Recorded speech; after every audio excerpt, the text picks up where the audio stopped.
بسم اللہ الرحمن الرحیم۔ السلام علیکم، میں ہوں جی ڈاکٹر محمد افتخار جی۔ آج کا جو ہمارا ٹاپک ہے وہ بکریوں کو سردی میں بیماری سے کیسے بچانا ہے، کون سا ایسا پروٹوکول ہے، کون سی ایسی غذا ہے جسے دینے سے ہمارا جو جانور ہے وہ سردی کی شدت سے بھی بچ سکتا ہے اور جو مختلف قسم کی جان لیوا بیماریاں آتی ہیں ان سے بھی بچ سکتا ہے۔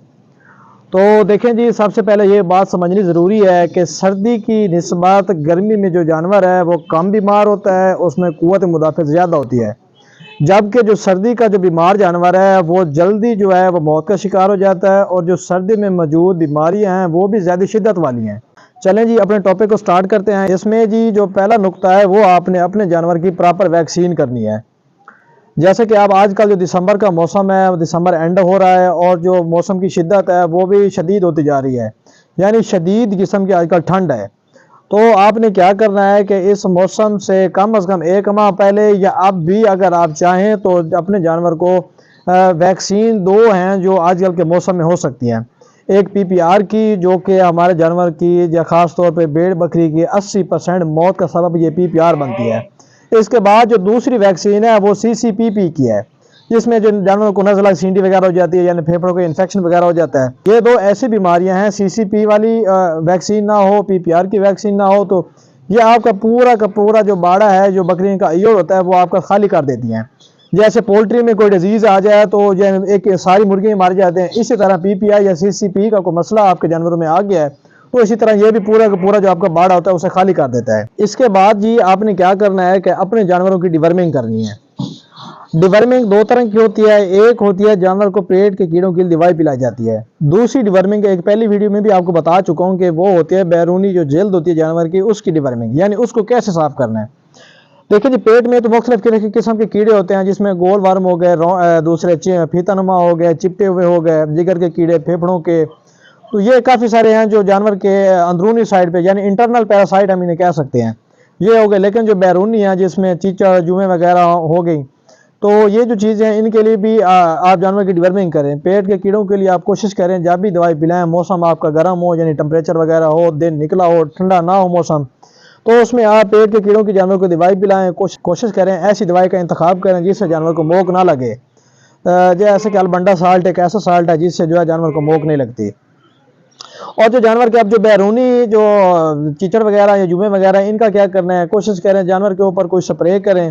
اگر آپ ایسا نہیں کر سکتے تو آپ نے کیا کرنا ہے کہ اپنے جانور کو انجیکشن ایورمیکٹن جو ہے اس کے باڈی ویٹ کے حساب سے آپ وہ لگائیں، اس سے بھی کیا ہوتا ہے کہ جو چیچڑ وغیرہ ہوتے ہیں وہ ختم ہو جاتے ہیں۔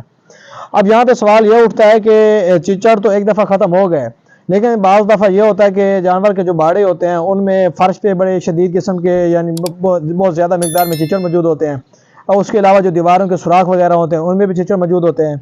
تو ان کا بھی آپ نے ساتھ حل کرنا ہے۔ نہیں تو آپ ایک دفعہ ایورمیکٹن لگائیں گے تو اس کے بعد پھر چیچڑ آ جائیں گے، پھر آ جائیں گے، پھر آ جائیں گے، یعنی گر جائیں گے، آپ نے ٹیکا لگایا پھر جو زمین پہ موجود ہیں وہ پھر جانور کو لگ جائیں گے۔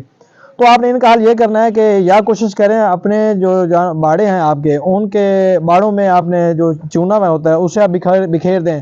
یا اس کے علاوہ اگر جو آپ کے دیواریں ہیں ان میں دراڑوں وغیرہ میں چیچڑ وغیرہ موجود ہیں تو اس کے لیے آپ سائپر میتھرین سپرے لے کے آپ اس کا سپرے کریں گے تو آپ کا جو ہے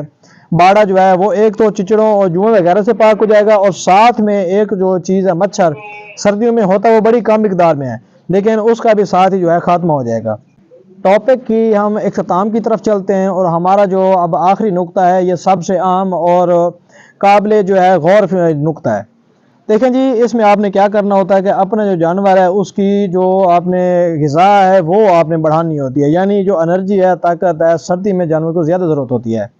اب مثال کے طور پہ جیسے انسان ہے، جیسے جیسے موسم شدید ہوتا جا رہا ہے ہم نے جو ہے جیکٹس وغیرہ بھی پہن لی ہیں، ہم جو خوراک ہے اس میں ہم استعمال کرتے ہیں جیسے کہ سوپ وغیرہ ہو گئے یا اس طرح کو اور میٹ وغیرہ، فش ہو گئی، یعنی اس طرح کی ہم انڈے وغیرہ ہو گئے، اس طرح کی خوراک استعمال کرتے ہیں جس سے ہمارے جسم کو جو حرارت ملتی ہے۔ سیم اسی طرح آپ نے اپنے جانور کو جو ہے چارہ تو دینا ہی دینا ہے، کوشش کریں سردیوں میں جو سبز چارہ ہے وہ کم کریں اور اس میں خشک چارے کا اضافہ کریں۔ اب خشک چارہ جو ہے اس میں ہے شامل ہے، یا آپ کے پاس برسین یا لوسن یا آپ کے پاس جوا وغیرہ موجود ہے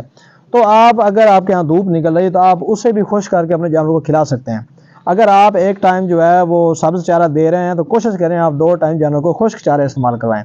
تاکہ آپ کا جو جانور ہے اس کے جو غذائی ضرورت ہے وہ پوری ہو سکے۔ اس کے ساتھ آپ نے اور کیا کرنا ہے کہ اپنے جانور کو جو ہے کھل کا استعمال کریں، اپنے جانوروں میں جو ہے آپ گندم کا استعمال کروائیں، مکئی کا استعمال کروائیں، تو جو شیرہ ہے آپ اس کا استعمال کروائیں۔ نیز کہ میں آپ سے یہ کہنا چاہ رہا ہوں کہ ایسی تمام غذا اپنے جانور کو استعمال کروائیں جو کہ جس کا پروٹین لیول ہائی ہے، آپ کا جو جانور ہے شوق سے بھی کھاتا ہو اور اس کو اس چیز کا فائدہ بھی ہو۔ اگر آپ ایک اچھی ویل بیلنس خوراک دیں گے تو ممکن ہے آپ کا جو جانور ہے اس کے اندر اچھی قوت مدافعت پیدا ہو جائے، اور جو بیماریاں ہیں اگر فرض کریں کسی بھی وجہ سے اٹیک ہو بھی گیا ہے، اگر آپ کا جانور طاقتور ہے، اس نے اچھی خوراک کھائی ہوئی ہے، وہ جلدی ایسی بیماری سے نکل جاتا ہے۔ لیکن اگر آپ کا جانور پہلے ہی کمزور ہے اور اوپر سے جو بیماری ہے اس نے بھی اٹیک کر دیا ہے، تو دیکھتے دیکھتے کیا ہوتا ہے کہ 2-4 دن میں آپ کا جو جانور ہے موت کا شکار ہو جاتا ہے، جو کہ ایک فارم کے لیے بہت بڑا لاس ہے۔ تو آج کی جو ہماری ویڈیو تھی وہ بکریوں اور جو بھیڑیں تھیں ان پہ موجود تھی کہ کیسے جو ہے ہم انہیں سردی سے بچا سکتے ہیں،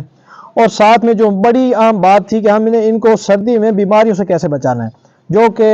سردی ایک ایسا موسم ہے جس میں سب سے زیادہ ان جانوروں کی اموات ہوتی ہے۔ امید ہے آج کا جو ٹاپک تھا وہ آپ کے لیے کافی کارآمد ثابت ہوگا۔ ہم اپنی نئے آنے والی ویڈیو کے لیے آپ سے اجازت چاہیں گے، تب تک کے لیے اللہ نگہبان۔